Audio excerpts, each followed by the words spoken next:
اسلام محترم جناب محمد طیب صاحب کو کہ وہ تشریف لائیں اور حمد باری تعالیٰ پیش کریں۔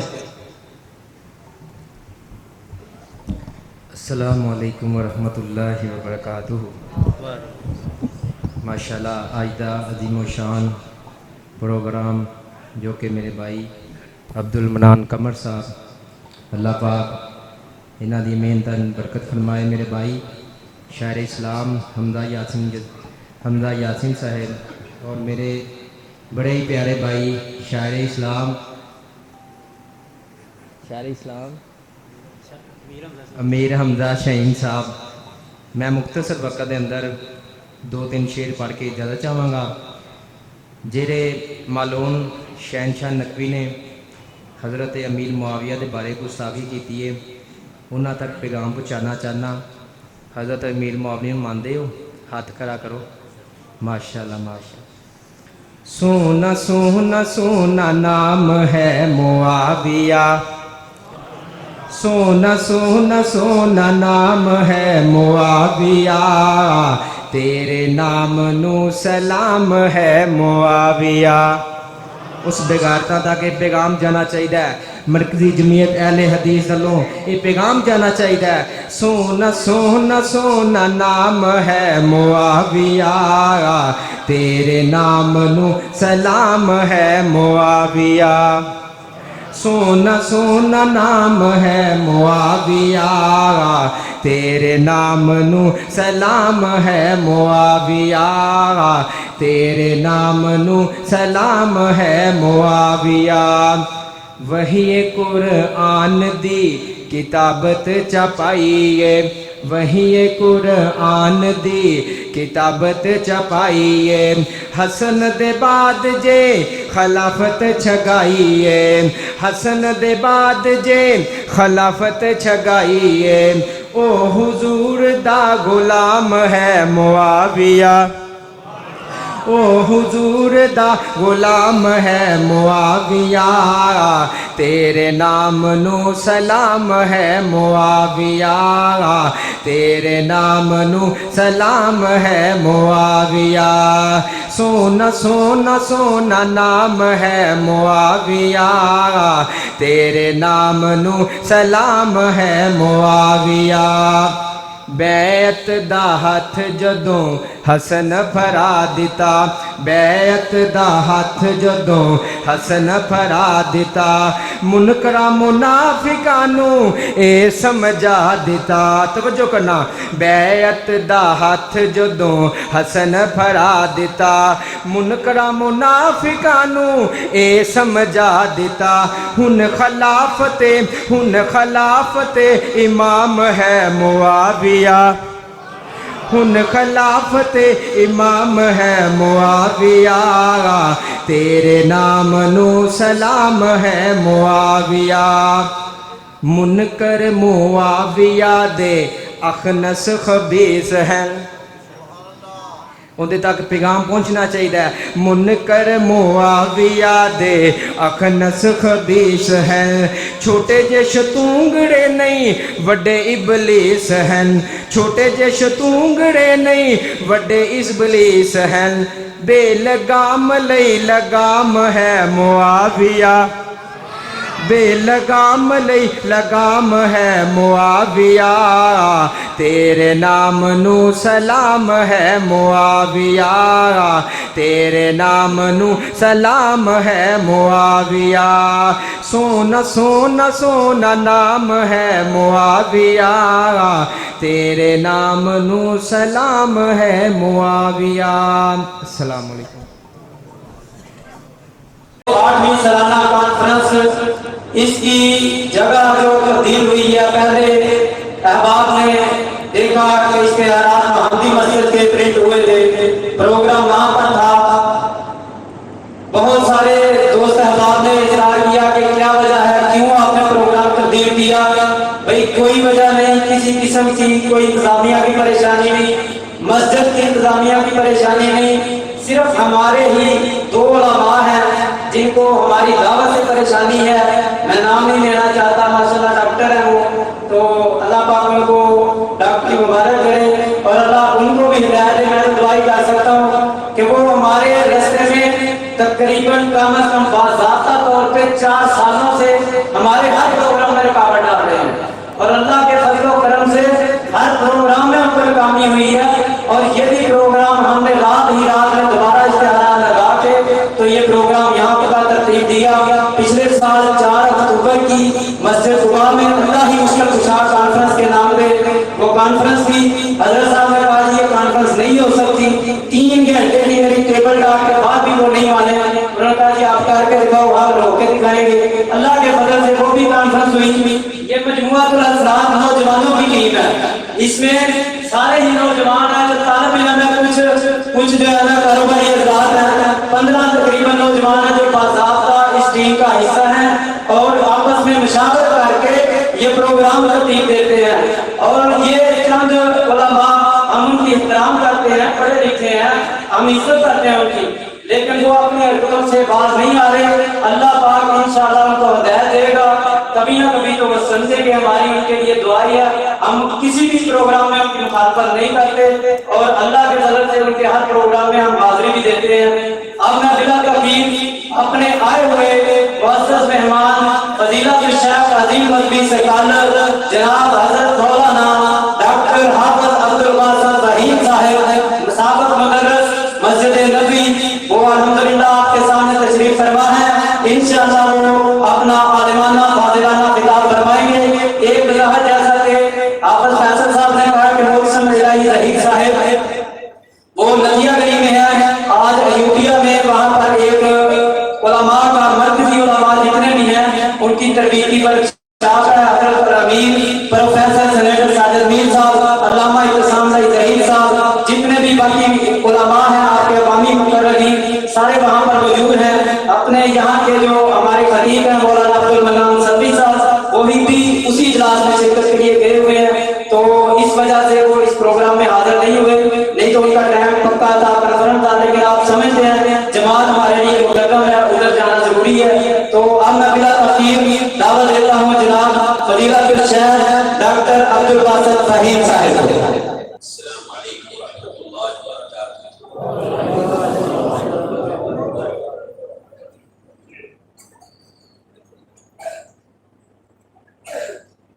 ان الحمد للہ نحمده ونستعینه ونستغفره ونعوذ بالله من شرور انفسنا ومن سيئات اعمالنا, من يهده الله فلا مضل له ومن يضلل فلا هادي له, واشهد ان لا اله الا الله وحده لا شريك له, واشهد ان محمدا عبده ورسوله. يا ايها الذين امنوا اتقوا الله حق تقاته ولا تموتن الا وانتم مسلمون. يا ايها الناس اتقوا ربكم الذي خلقكم من نفس واحده وخلق منها زوجها وبث منهما رجالا كثيرا ونساء, واتقوا الله الذي تساءلون به والارحام ان الله كان عليكم رقيبا.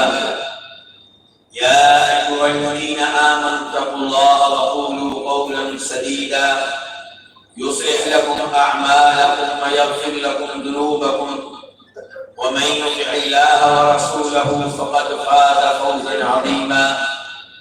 اما بعد, فان خير الحديث كتاب الله, وخير الهدي هدي محمد صلى الله عليه وسلم, وشر الامور محدثاتها, وكل محدثه بدعه, وكل بدعه ضلاله, وكل ضلاله في النار. قال تعالى: ما كان محمد أبا أحد من رجالكم ولكن رسول الله وخاتم النبيين وكان الله بكل شيء عليما. ہر قسم کی حمد و ثنا اللہ رب العزت کے لیے جو ہم سب کا خالق, مالک اور رازق ہے. کثرت سے درود و سلام ہو امام الانبیاء خاتم النبیین جناب محمد رسول اللہ صلی اللہ علیہ وسلم کی ذات اقدس پہ جو آیت کریمہ میں نے آپ کے سامنے تلاوت کی ہے، اس میں اللہ رب العزت نے اس بات کا اعلان کیا ہے کہ جناب محمد صلی اللہ علیہ وسلم کے بعد کوئی نبی نہیں آئے گا، آپ اللہ رب العزت کے آخری نبی ہیں۔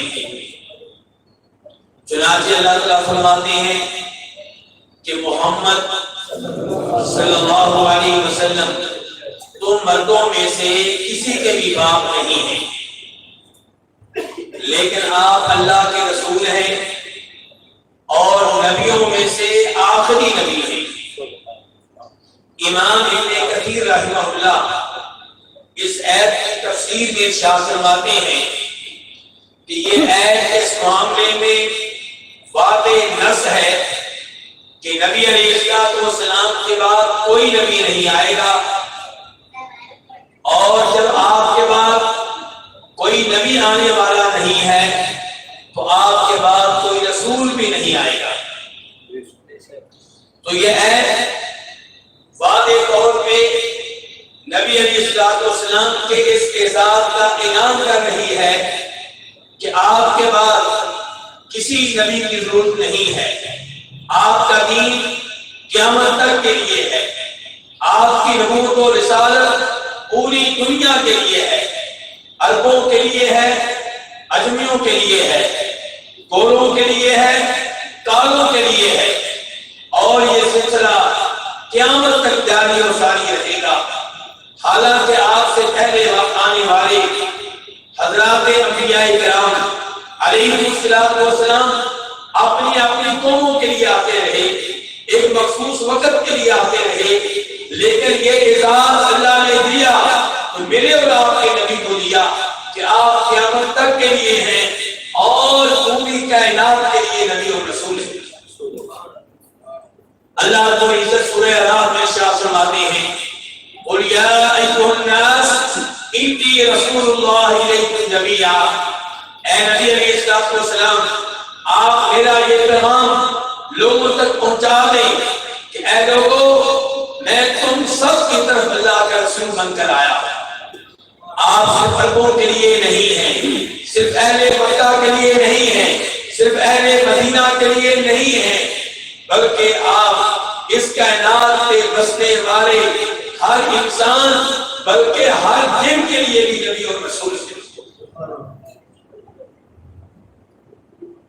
نبی علیہ السلام کی نبوت کی صداقت کی نشانیوں میں سے ایک نشانی یہ ہے کہ آپ کے بعد جھوٹے نبی آتے رہے۔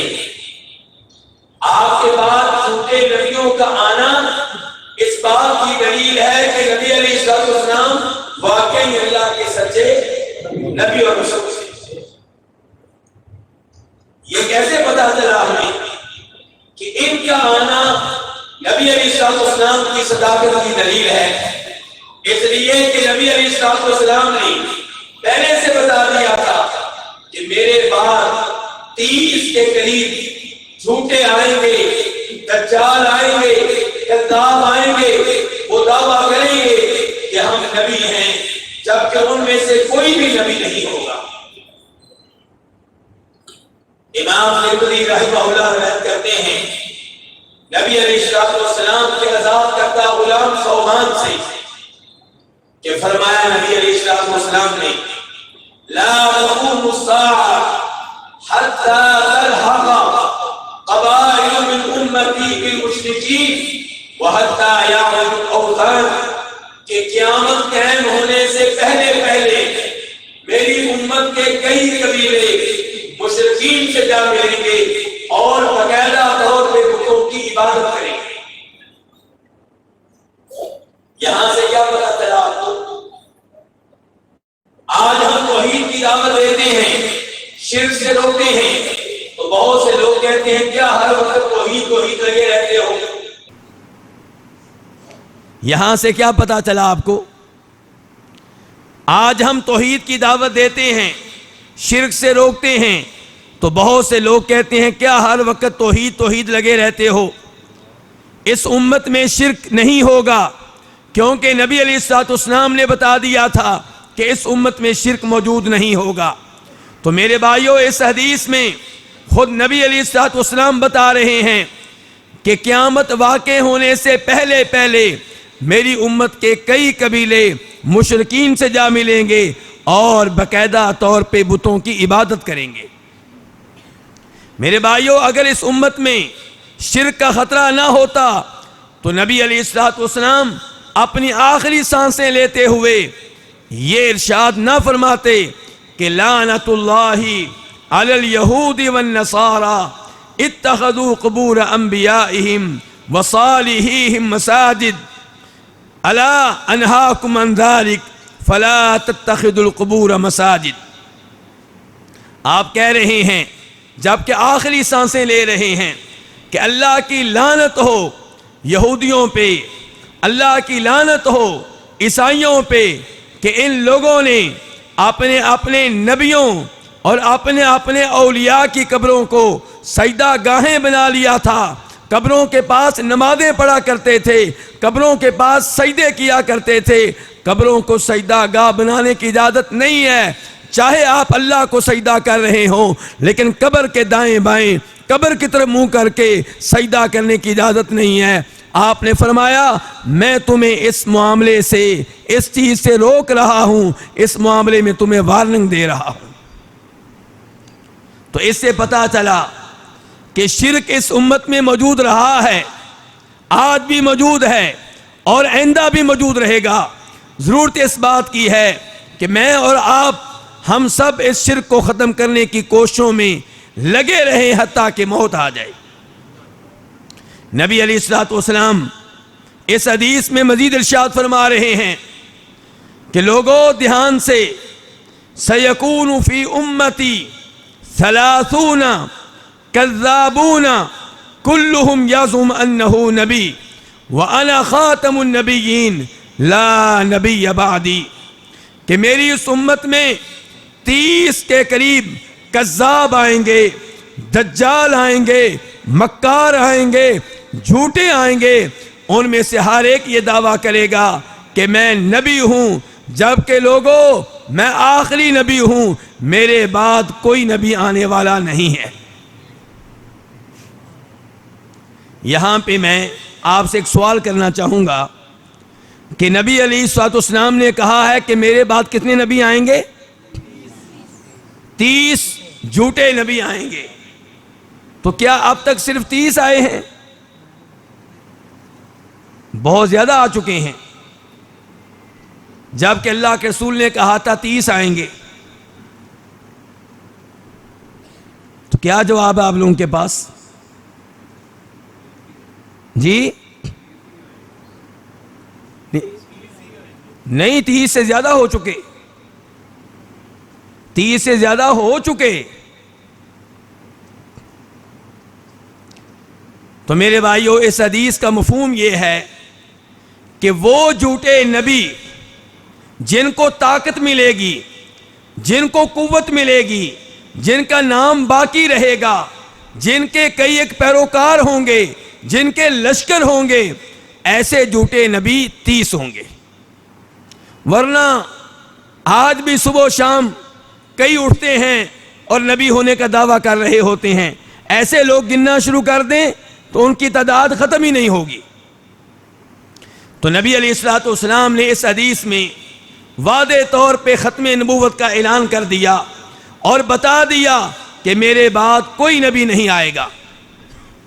اسی موضوع پہ ایک اور حدیث آپ کے سامنے رکھنا چاہوں گا، اور اس حدیث میں بھی میں آپ سے ایک سوال کروں گا، اس لیے مجھے آپ کی توجہ چاہیے۔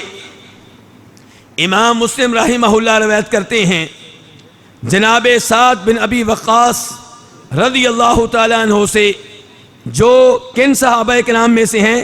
یہ بچے بتائیں گے، نہیں بچے بتائیں گے، آپ تو بڑے ہیں بھائی۔ سعد کن صحابہ کرام میں سے ہیں؟ 10 مبشرہ میں سے۔ چلیں یہ بھی مسئلہ حل کر دیں، 10 مبشرہ کا مطلب کیا ہے؟ کیوں بیٹا، کیا مطلب ہے؟ پہلے 10 صحابی. جی بیٹا عشرہ مبشرہ کا مطلب کیا ہے؟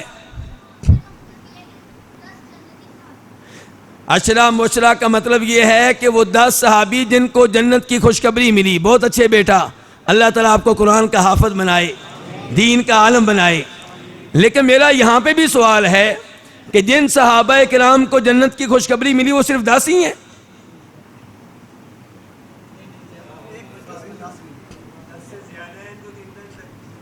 جی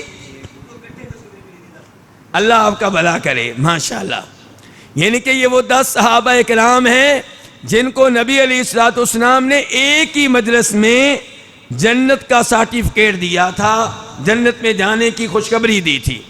ورنہ ان کے علاوہ کئی صحابہ کرام ہیں. عبداللہ بن سلام ہیں, نبی علیہ السلام کی بیویاں ہیں, جناب خدیجہ ہیں, بہت سارے صحابہ کرام ہیں. چلیں یہ مسئلہ بھی حل ہو گیا, 10 والا بھی. تو سعد بن ابی وقاص کہتے ہیں, مسلم شریف کی حدیث ہے کہ نبی علیہ الصلوۃ والسلام غزوہ تبوک کے لیے جا رہے ہیں. سوال یہ پیدا ہوا کہ جب آپ مدینہ میں موجود نہیں ہوں گے تب مدینہ میں آپ کا جانشین کون ہوگا؟ اس کا مطلب یہ ہے کہ صحابہ کرام کا عقیدہ تھا کہ اللہ کے رسول حاضر ناظر اپنی زندگی میں بھی نہیں تھے, فوت ہونے کے بعد حاضر ناظر کیا ہوں گے؟ آپ علیہ الصلوۃ والسلام اپنی زندگی میں بھی حاضر ناظر.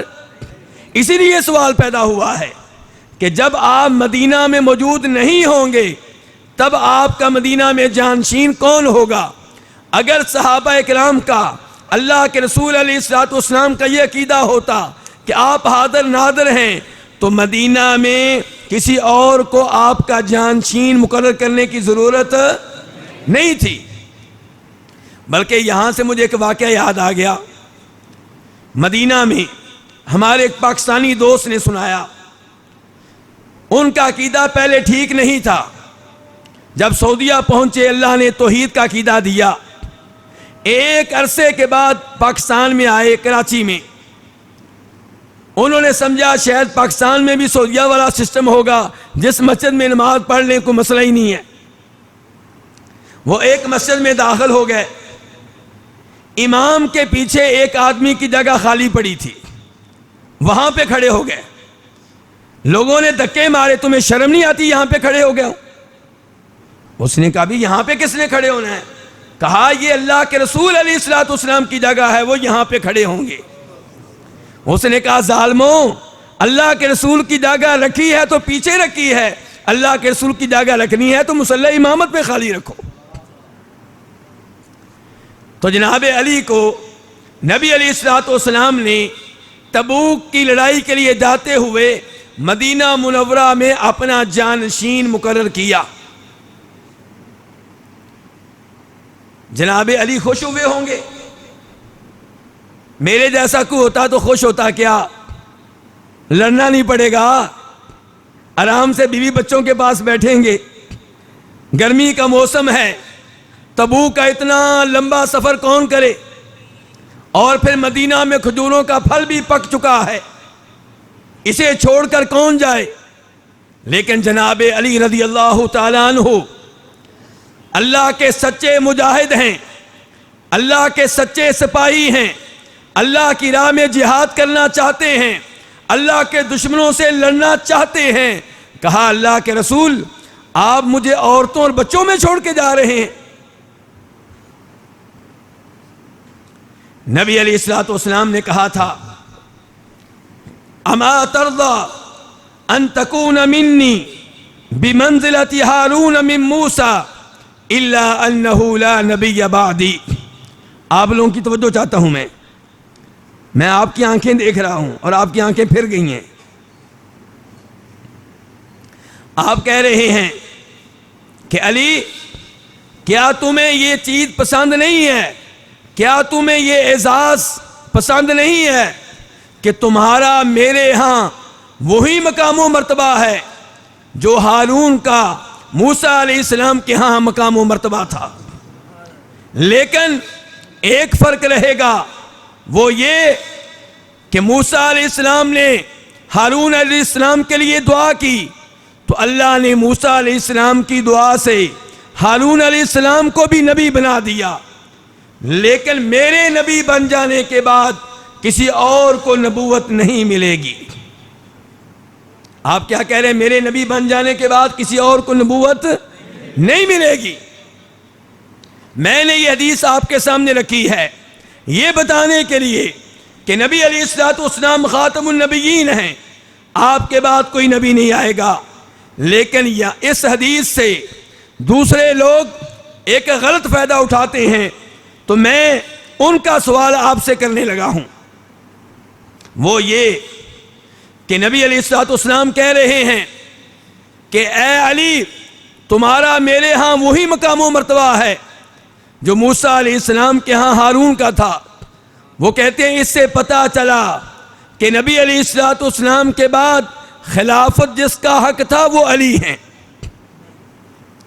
وہ کون ہیں؟ وہ علی ہیں، کیونکہ اللہ کے رسول کہہ رہے ہیں کہ علی، تمہارا میرے ہاں وہی مقام و مرتبہ ہے جو موسیٰ علیہ السلام کے ہاں ہارون کا تھا۔ اب آپ کا کیا جواب ہے جی؟ انہوں نے کہنا ہے حدیث آپ کی، مسلم شریف آپ کی، سعد بن ابی وقاص تم لوگوں کے صحابی، حدیث وہ روایت کر رہے ہیں۔ جی آپ کیا کہتے ہیں اس بارے میں؟ پھر وہ کہتے ہیں اس حدیث سے پتہ چلا کہ نبی علیہ السلام کے بعد خلافت علی کا حق تھا، ابو بکر کا نہیں، عمر کا نہیں، عثمان کا نہیں۔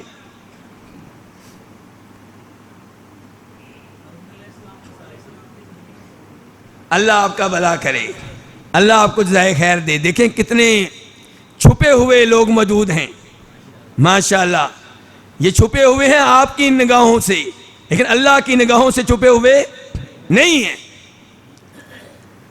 کیا کہا انہوں نے کہا ہے کہ نبی علیہ السلام نے کہا ہے جناب علی سے کہ علی، تمہارا میرے ہاں وہی مقام و مرتبہ ہے جو ہارون کا تھا۔ کب؟ موسیٰ علیہ السلام کے ہاں کب؟ جب موسیٰ علیہ السلام طور پہاڑ پہ 40 دنوں کے لیے اللہ تعالیٰ سے ملنے کے لیے گئے تھے، تب موسیٰ علیہ السلام نے ہارون علیہ السلام کو اپنا جانشین مقرر کیا تھا بنی اسرائیل میں۔ اپنی زندگی میں مقرر کیا تھا کہ فوت ہونے کے بعد؟ زندگی میں مقرر کیا تھا۔ فوت ہونے کے بعد موسیٰ علیہ السلام نے ہارون علیہ السلام کو اپنا خلیفہ نہیں بنایا، بلکہ ہارون موسیٰ علیہ السلام کی زندگی میں ہی فوت ہو گئے تھے۔ تو ہارون علیہ السلام کی جانشینی کا تعلق موسیٰ علیہ السلام کی زندگی سے ہے۔ جب 40 دنوں کے لیے وہ طور پہاڑ پہ گئے تھے تب وہ جانشین بنے تھے۔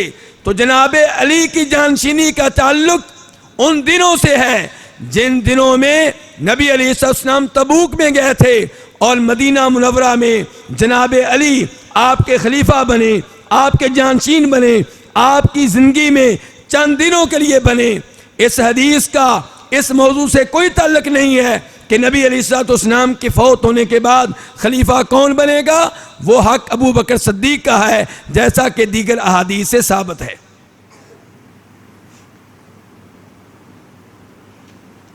اسی موضوع پہ نبی علیہ السلام ایک اور حدیث میں بڑی شاندار مثال پیش کرتے ہیں۔ آپ لوگوں نے کئی دفعہ سنی ہوگی، لیکن جب بھی نبی علیہ السلام کی حدیث سنیں گے، توجہ سے سنیں گے، پیار و محبت سے سنیں گے، تو ہر بار اللہ کی طرف سے نیا اجر و ثواب آپ حاصل کریں گے۔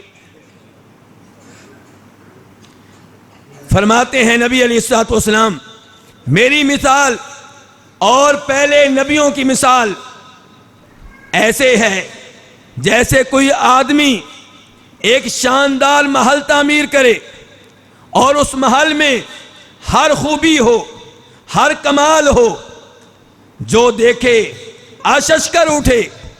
لوگ اس محل کی وزٹ کے لیے آ رہے ہیں، زیارت کے لیے آ رہے ہیں، لیکن دیکھنے کے بعد ہر کوئی یہ کہتا ہے کہ یہ محل بے مثال ہے، بے نظیر ہے، لیکن ایک اینٹ کی جگہ خالی ہے۔ حلا وضعت هذه اللبنہ یہ جگہ کیوں خالی رکھی گئی ہے, یہاں پہ اینٹ کیوں نہیں لگائی گئی؟ تو فرماتے ہیں نبی علیہ الصلوۃ والسلام نبوت اور رسالت یہ ایک محل ہے, ہر نبی اس محل کی ایک اینٹ ہے, اور اس محل کی ایک اینٹ باقی رہ گئی تھی, وہ اینٹ میں ہوں. میرے آتے ہی نبوت کا یہ محل مکمل ہو گیا. انا خاتم النبیین لا نبی بعدی, میں آخری نبی ہوں, میرے بعد کوئی نبی نہیں آئے گا.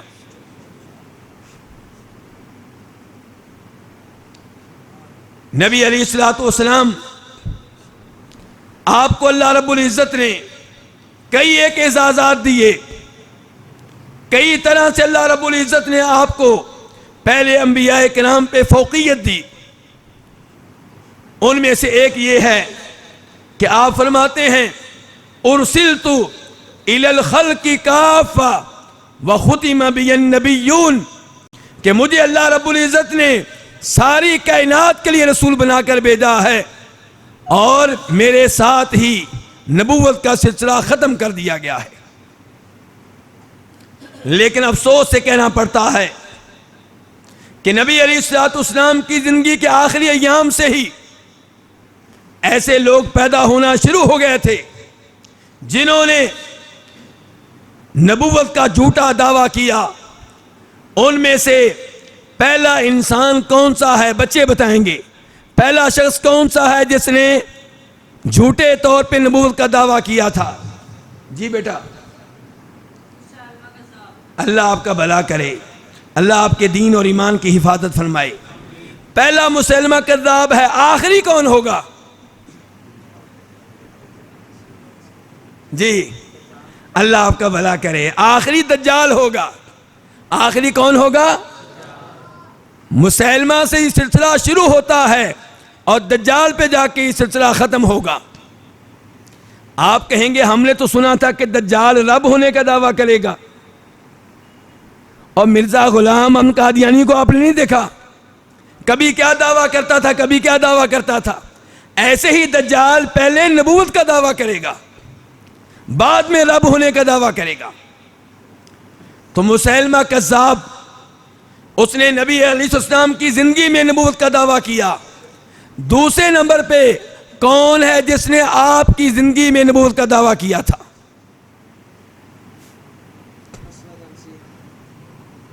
نہیں آپ نہیں ہے, آپ تو علماء کرام میں سے ہیں. ان لوگوں کو جی بیٹا, بیٹا ابھی کسی نے بتایا کہ پہلے سے معلوم ہے. چلے جو بھی صورتحال ہے, اللہ تعالیٰ آپ کو قرآن کا حافظ بنائے, دین کا عالم بنائے. اسود انسی, کیا نام ہے بیٹا؟ اسود انسی. بلکہ نبی علیہ الصلوۃ والسلام ارشاد فرماتے ہیں کہ خواب میں میرے سامنے زمین کے خزانے پیش کیے گئے اور میرے ہاتھوں میں سونے کے 2 کنگن رکھے گئے. جب وہ رکھے گئے میں پریشان ہو گیا, میری طبیعت خراب ہو گئی, اور پھر مجھ سے کہا گیا آپ پھونک ماریں. میں نے پھونک ماری, 2 کنگن اڑ گئے. پوچھا گیا اللہ کے رسول علیہ الصلوۃ والسلام سونے کے ان 2 کنگنوں سے مراد کیا تھا؟ فرمایا ان سے مراد ایک وہ جھوٹا شخص ہے جو یمامہ میں پیدا ہوگا اور نبوت کا دعویٰ کرے گا. یمامہ میں ہے اور نبوت کا دعویٰ. جواب غلط ہے. اسود انسی یہ آپ کی زندگی میں قتل ہوا. مسلمہ کذاب قتل ہوا ہے ابو بکر صدیق کے زمانے میں, جنگ یمامہ میں. اور اسے قتل کرنے والا کون ہے؟ اس پہ پہلا وار کرنے والا کون ہے؟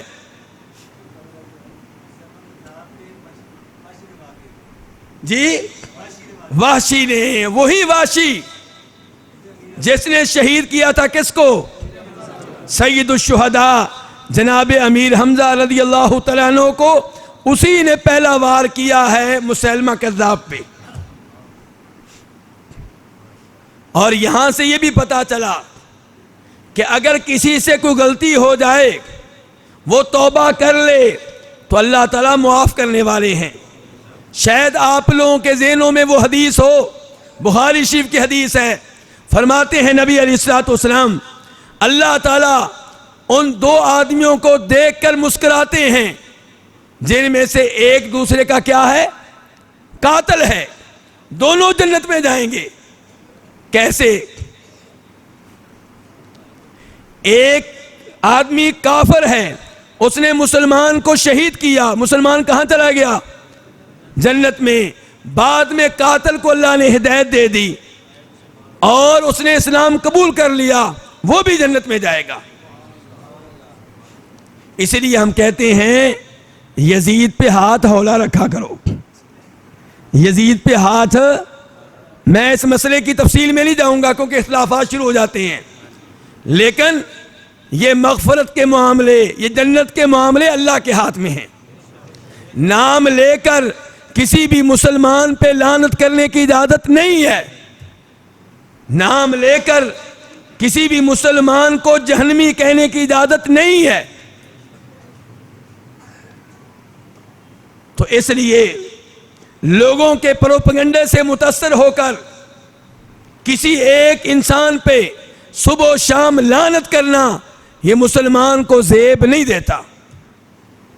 اور ہو سکتا ہے یہی لعنتیں جو لاکھوں کی تعداد میں برس رہی ہیں, کروڑوں کی تعداد میں برس رہی ہیں, اس کی نجات کا سبب بن جائیں.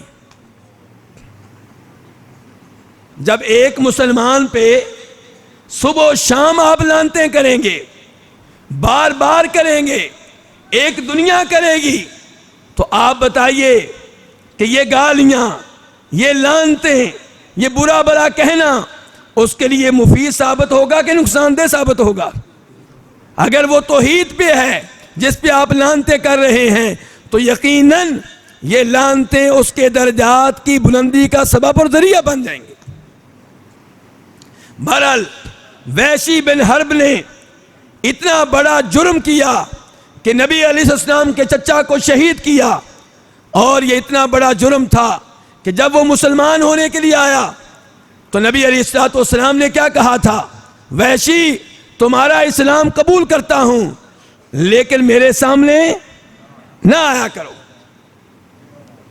لیکن کیا آپ نے کہا کہ وحشی میں تمہارا اسلام قبول نہیں کروں گا, تو نے میرے چچا کو شہید کیا ہے, میرا دل دکھایا ہے, اس لیے تو جنت میں نہیں جا سکتا, تو اس کلمہ پڑھ لے تجھے فائدہ نہیں ہوگا؟ ایسی بات نبی علیہ السلام نے نہیں کہی. تو اس لیے میرے بھائیوں, مغفرت کے معاملے, جنت اور جہنم کے معاملے کس کے ہاتھ میں ہیں؟ اللہ رب العزت کے ہاتھ میں ہیں. تو مسیلمہ کذاب کو قتل کرنے کا اعزاز کسے ملا ہے؟ وحشی بن حرب کو ملا ہے. ان کے بعد جن لوگوں نے نبوت کا دعویٰ کیا ان میں سے ایک عورت ہے, ایک عورت نے بھی نبوت کا دعویٰ کیا ہوا ہے. اس کا نام کون بتائے گا؟ اس عورت کا نام کون بتائے گا جس نے نبوت کا دعویٰ کیا تھا؟ جی سجا, بس سین کے اوپر پیش دے دیں, سجا. بہت اچھے, اللہ آپ کا بھلا کرے, اللہ آپ کے علم میں اضافہ فرمائے. سجا بنت حارث, اس عورت نے نبوت کا دعویٰ کیا اور اس کو بھی پیروکار مل گئے. پیروکار ہر ایک کو مل جاتے ہیں. پھر یہ اپنے پیروکار لے کے مسیلمہ کی طرف بڑھی اور مسیلمہ جھوٹے کا جھوٹی عورت سے نکاح ہو گیا. جھوٹے نبی کا جھوٹی نبیہ سے نکاح ہو گیا. 3 دن اس کے پاس رہی, پھر بھاگ گئی. جب اس کا جھوٹا خاوند قتل ہوا اس کے بعد توبہ طیب ہو گئی اور مسلمان ہو گئی. ایسے ہی جن لوگوں نے جھوٹے طور پہ نبوت کا دعویٰ کیا ان میں سے ایک طلحہ بن خویلد الاسدی ہیں. نبوت کا دعویٰ کیا, پھر توبہ طیب ہوئے, مسلمان ہوئے اور اللہ کی راہ میں جہاد کرتے رہے اور اسلام کی حالت میں فوت ہوئے. کہنے کا مطلب یہ ہے کہ یہ نبوت کے دعوے ایک عرصے سے جاری ہیں اور نبوت کا دعویٰ کرنے والوں میں ایک اہم نام